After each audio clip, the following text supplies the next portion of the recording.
शुद्ध ज्याचा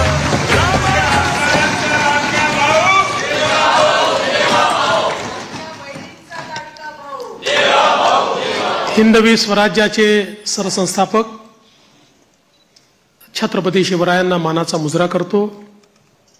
भारतीय राज्यघटनेचे शिल्पकार भारतरत्न डॉक्टर बाबासाहेब आंबेडकर यांना मानवंदना अर्पित करतो।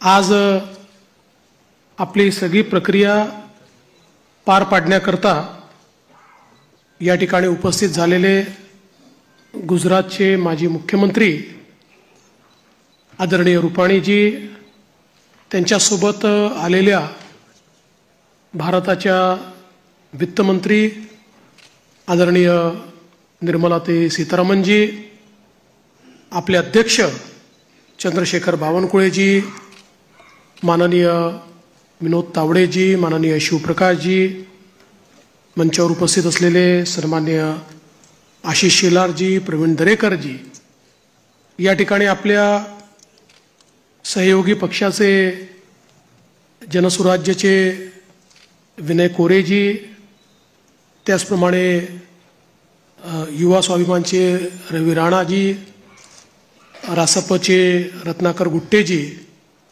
आपल्याला ज्यांनी समर्थन दिलं ते एकमेव अपक्ष आमदार शिवाजी पाटील, भारतीय जनता पक्षाचे विधानमंडळातील माझे सर्व ज्येष्ठ सहकारी, कोर कमिटीचे सर्व सदस्य, माझ्या सर्व भगिनी आणि बंधूंनो, सर्वप्रथम आपल्या सर्वांचे मी आभार मानतो की आपण एकमताने या ठिकाणी विधिमंडळ गटाचा नेता म्हणून माझी निवड केली आणि ही निवड प्रक्रिया करण्याकरता या ठिकाणी आलेले माननीय रुपाणीजी आणि माननीय निर्मला सीतारामनजी यांचे देखील अतिशय मनापासून मी आभार मानतो। खरं म्हणजे आपल्या सर्वांना याची कल्पना आहे की यावेळची निवडणूक एक अतिशय ऐतिहासिक अशा प्रकारची निवडणूक राहिली आहे आणि या निवडणुकीचं विश्लेषण करायचं झालं तर मी असं म्हणेन की या निवडणुकीने एक गोष्ट आपल्यासमोर निश्चितपणे ठेवली आहे, ती म्हणजे एक है तो सेफ है आणि मोदी है तो मुमकिन है। मोदीजींच्या नेतृत्वामध्ये देशामध्ये विजयाची मालिका ही लोकसभेनंतर पुन्हा एकदा हरियाणापासून सुरू झाली आणि महाराष्ट्राने जे मॅन्डेट या ठिकाणी आपल्याला दिलेलं आहे, खरं म्हणजे महाराष्ट्राच्या जनतेला मी साष्टांग दंडवत घालतो, अशा प्रकारचं मॅन्डेट महाराष्ट्राच्या जनतेने आपल्याला दिलेलं आहे। विशेषतः या संपूर्ण प्रक्रियेमध्ये आपल्यासोबत पूर्णपणे तनमनाने या ठिकाणी असलेले महाराष्ट्राचे मुख्यमंत्री माननीय एकनाथराव शिंदेजी आणि महाराष्ट्राचे उपमुख्यमंत्री सन्माननीय अजितदादा पवारजी यांचे देखील मी अतिशय मनापासून आभार मानतो आणि तद्वतच आमचे आरपीआयचे नेते रामदास आठवलेजी आणि आमच्या सगळ्या मित्रपक्षांचे देखील मनापासून आभार मानतो। खरं म्हणजे अतिशय महत्त्वाचं अशा प्रकारचे वर्ष आहे। एकीकडे आपण सगळे लोक ज्या प्रक्रियेतनं निवडून येतो ती प्रक्रिया ज्या संविधानाने आपल्याला दिली, भारतरत्न डॉक्टर बाबासाहेब आंबेडकरांनी तयार केलेलं आमचे संविधान, या संविधानाची 75 वर्ष पूर्ण होत आहेत आणि म्हणून सर्वार्थानं एक अत्यंत महत्त्वाचं अशा प्रकारचे वर्ष आहे। कारण आपल्याला कल्पना आहे की देशाचे प्रधानमंत्री माननीय मोदीजी हे देखील नेहमी सांगतात की कुठल्याही ग्रंथापेक्षा, धर्मग्रंथापेक्षा माझ्याकरता भारताचं संविधान सगळ्यात महत्त्वाचं आहे. आणि एक असं संविधान की ज्या संविधानाने प्रत्येक भारतीयाला जगण्याचा, मोठं होण्याचा, समृद्ध होण्याचा अधिकार दिला आणि भारताला जगातले एक उत्तम राष्ट्र म्हणून प्रस्थापित करण्याचं काम केलं. अशा या संविधानाच्या 75 वर्ष पूर्ण होणाऱ्या अमृत महोत्सवी वर्षात पुन्हा एकदा या ठिकाणी आपण सरकार स्थापन करतोय.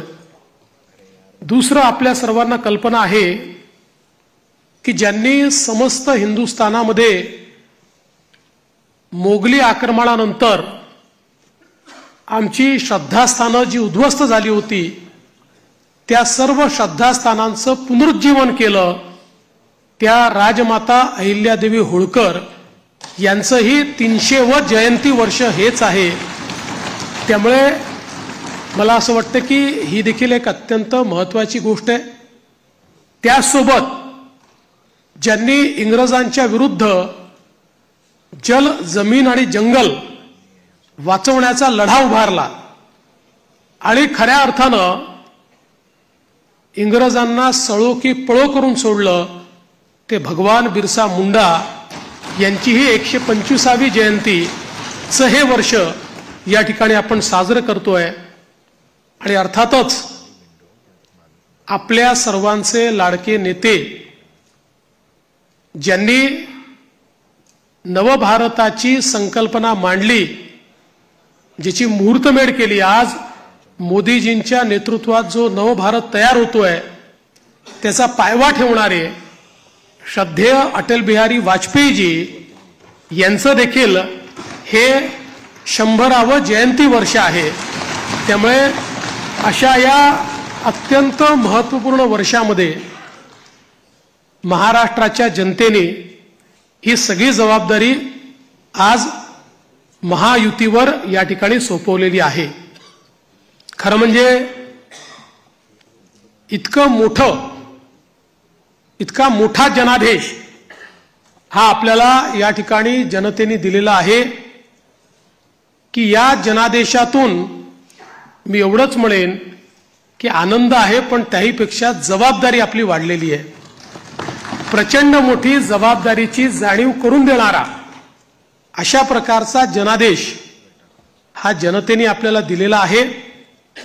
आणि विशेषतः आपल्या लाडक्या बहिणी असतील, आपले लाडके भाऊ असतील, आपले लाडके शेतकरी असतील, आपले लाडके युवा असतील, या सगळ्यांनी आणि समाजातल्या दलित, वंचित, ओबीसी, आदिवासी सगळ्यांनी जो जनादेश आपल्याला दिलेला आहे त्या जनादेशाचा सन्मान राखण्याचं काम हे आपल्याला करावं लागणार आहे.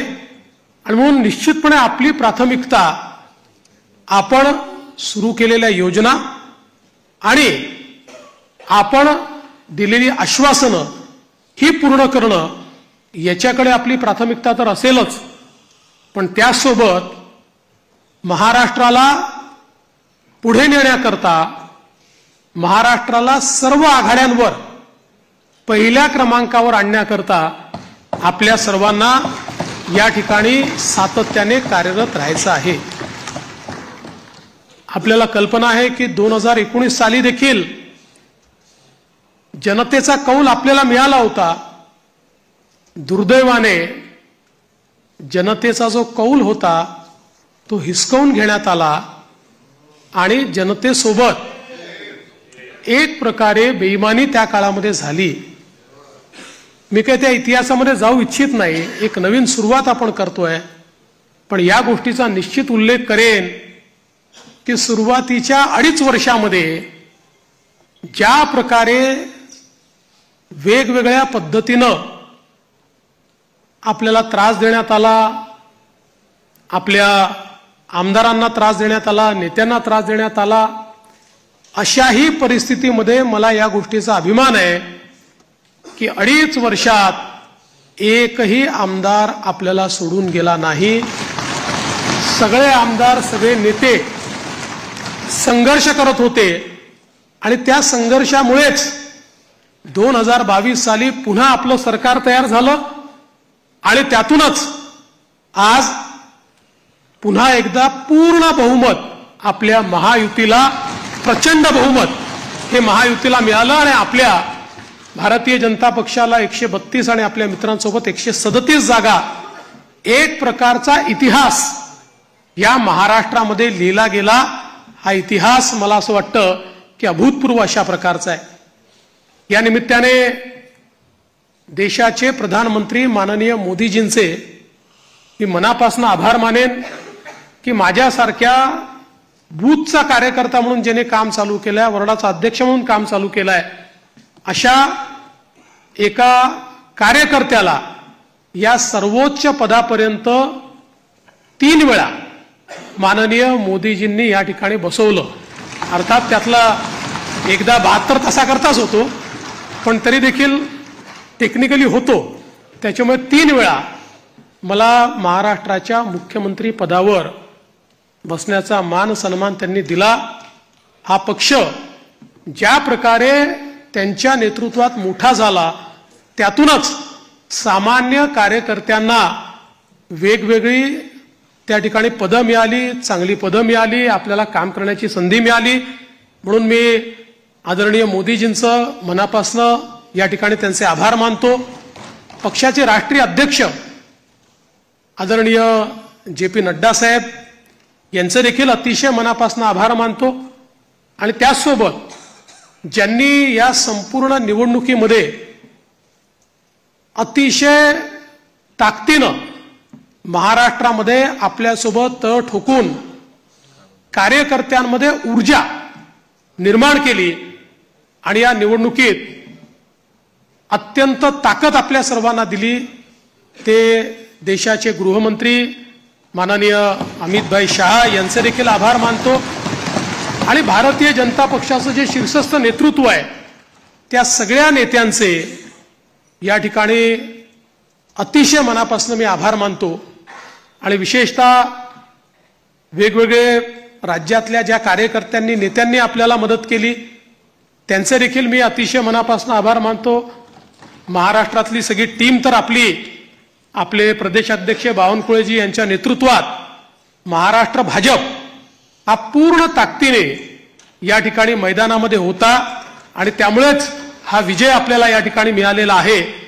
त्याबद्दल भारतीय जनता पक्ष महाराष्ट्राच्या संपूर्ण टीमचं मी मनापासून अभिनंदन करतो, आभार मानतो.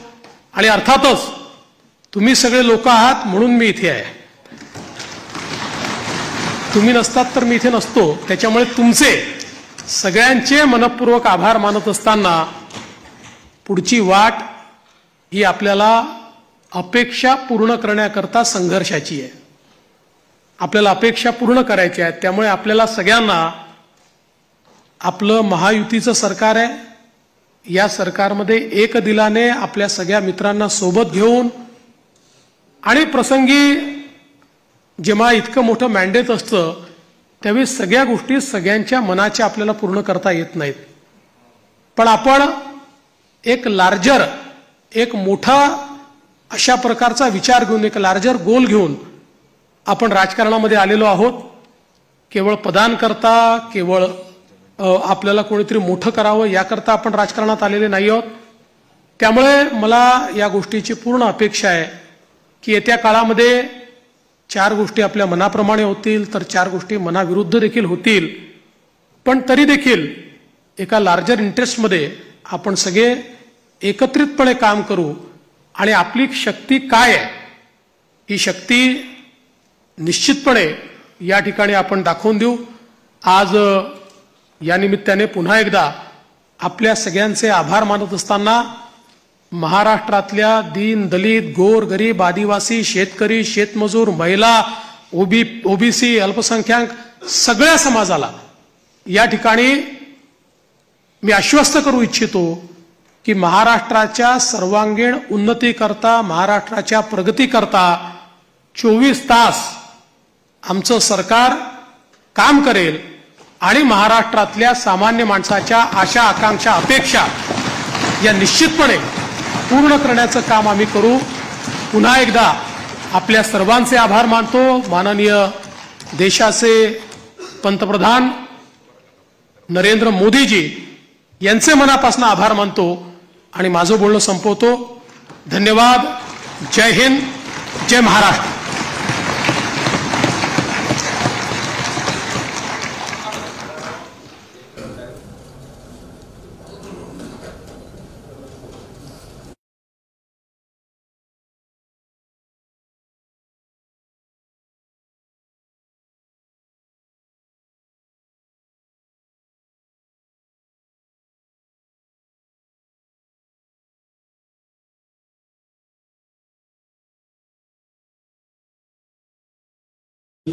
प्रेस कॉन्फरन्स आहे ते प्रेस अटेंड करतील आणि 15 मिनिटात तुमच्या खाली माझी विनंती आमदारांना ते आपण खाली एक आपल्याला आभार म्हणजे आधीच म्हणायला पाहिजे होता ते म्हणजे निवडणुकीमध्ये आपले जे प्रभारी होते माननीय भूपेंद्र यादवजी आणि अश्विन वैष्णवजी यांचं देखील